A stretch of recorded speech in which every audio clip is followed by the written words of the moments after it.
Right now, if it rains for 3 days straight, you complain.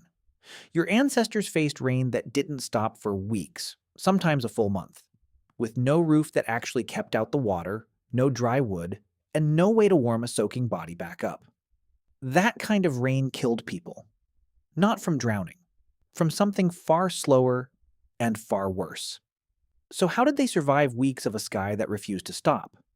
Picture it. You're huddled under a rock overhang, and it's day 9 of rain. Your hide covering is soaked through. Your skin has been damp since sunrise on day 1, and it hasn't been dry since. You don't feel like you're freezing, the air isn't even that cold, and that's exactly what makes this so dangerous. Here's the part almost nobody knows.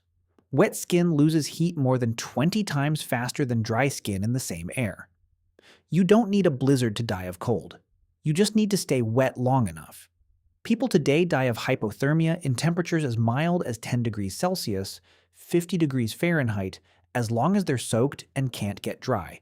That's not winter weather. That's a rainy Tuesday, and for weeks at a time with no dry hide, no dry ground, and no break in the clouds. That slow, quiet drain on the body was the real killer hiding inside every rainy season. Not the flood, not the mud, the wet itself.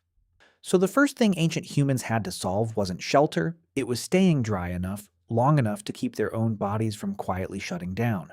The obvious answer is fire.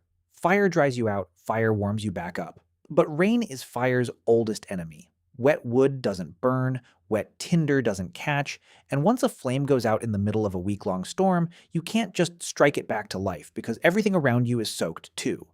So people stopped treating fire like something you build. They started treating it like something you keep alive. Instead of lighting a new fire every day, groups kept a single ember burning continuously, sometimes for years, nursed inside insulated containers packed with slow smoldering fuel. Archaeologists have found fire pots, small clay or hollowed stone vessels built specifically to carry a live coal from camp to camp, some of them over 10,000 years old. That coal was treated like a possession worth more than almost anything else a group owned, because losing it in the middle of a storm didn't just mean losing warmth, it meant losing the only tool capable of drying anything out at all. They also learned which wood cheats the rain. Resin-heavy wood, the fat, sap-soaked heartwood of certain pines, keeps burning even half wet, because the resin itself is flammable, and they built their hearths under rock overhangs, inside cave mouths, anywhere with a stone roof already built by the landscape, because a fire with cover could survive a storm that would kill a fire out in the open. Fire solved warmth. It didn't solve the ground. Because here's the part people forget about rain that goes on for weeks. It's not really about the water falling on you, it's about the water pooling underneath you. Sleep on bare ground through a week of rain and the ground itself turns against you. It floods. It turns to mud. Whatever you're lying on soaks up water like a sponge. And now you're cold and wet from below as well as above.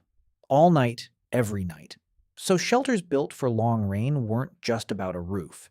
They were built up off the ground entirely, raised platforms of branches and packed brush, keeping bedding and bodies above the waterline while the storm turned the forest floor into a swamp underneath them, and the roofs themselves weren't flat. A flat roof holds water until it gives up and leaks straight through. So shelter roofs were built steep and layered, overlapping bundles of reed, bark, or thatch stacked like shingles, each layer guiding water down and off instead of letting it pool and soak through. It's the same principle your own roof still uses today. Ancient builders just had to discover it the hard way, one flooded shelter at a time. Which brings us back to the body itself, because a good fire and a dry shelter don't help you while you're still out there gathering food or checking traps in the rain. And a wet hide against your skin is almost worse than no covering at all, because a soaked animal skin doesn't insulate. It just sits there, cold and heavy, pulling heat out of you exactly like a wet swimsuit does today. So people started treating their hides before they ever needed them. Working animal fat into the surface of leather closes up the fibers and makes water bead off instead of soaking in. The same basic idea behind waterproofing a jacket today, just done with rendered fat instead of a spray can. In places with heavy seasonal rain, people also wove entirely separate rain layers out of plant material. Tightly bundled grass, bark fiber, or reed, worn as an outer shell over everything else. It wasn't elegant, it wasn't warm on its own. Its entire job was to take the water hit so your real insulation underneath never had to. And then there's the problem almost nobody thinks about when they picture ancient rain. Hunting stops working. Animals go quiet and hide through a storm the same way you would. Tracks wash out within hours. And even food you already have starts working against you because damp air is exactly what mold and rot need to take hold. So the real defense against a rainy season wasn't caught in the rain at all. It was caught weeks before it, in the dry stretch beforehand. Groups smoked and dried meat until it could survive weeks of damp air without turning. They packed dried food into containers lined with clay or bark, sealed just tightly enough to keep the moisture out. Surviving 3 straight weeks of rain didn't start on day one of the storm. It started with everything a group had already prepared before the first drop fell. And rain didn't just threaten what people ate, it threatened what they drank. Weeks of runoff wash everything downhill into the same low points, the same puddles, the same slow-moving pools, and standing water like that is exactly where bacteria thrive. Drink from the wrong pool during a long storm, and the danger isn't a predator or the cold, it's dysentery, quietly working through an entire group at once. So people learned to read water the way they read weather. Moving water, drawn from a running stream rather than a still pool, carried far less risk. And in some places, people went a step further, heating stones in the fire until they glowed, then dropping them straight into water-filled containers until the water came close to boiling. They had no idea bacteria existed.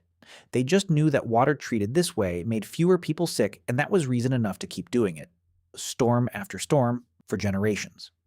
And then there's the part of a rainy season that doesn't threaten the body at all, it wears down everything else. Weeks of gray. Weeks stuck under the same shelter, with the same handful of people, listening to the same water hitting the same roof, unable to hunt, unable to travel, unable to do much of anything except wait for a sky that refuses to change. So that time got used. Tools got repaired. New rain capes got woven for next time. Fibers got twisted into cordage. And around that carefully guarded fire, people talked. Because a group that stuck together for 3 straight weeks either finds a way to get through it together, or it doesn't get through it at all. So here's the whole picture. Weeks of rain came at your ancestors from every direction at once. The wet itself quietly stealing body heat faster than cold air ever could. The flooded ground underneath every shelter. The soaked hides that stopped protecting the moment they got wet, the hunting and gathering that stopped working entirely, and the long, gray, grinding weight that could break a group's spirit even if it never touched their bodies. And they answered every single one of it. A guarded coal kept fire alive when nothing around it would burn. Raised, steep-roofed shelters kept bodies above the flood. Greased hides and woven rain shells kept the wet off real insulation.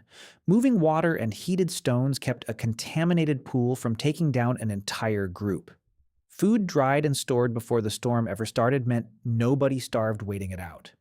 And the long wait itself got turned into work, because sitting idle for 3 weeks straight would have broken people just as fast as the cold.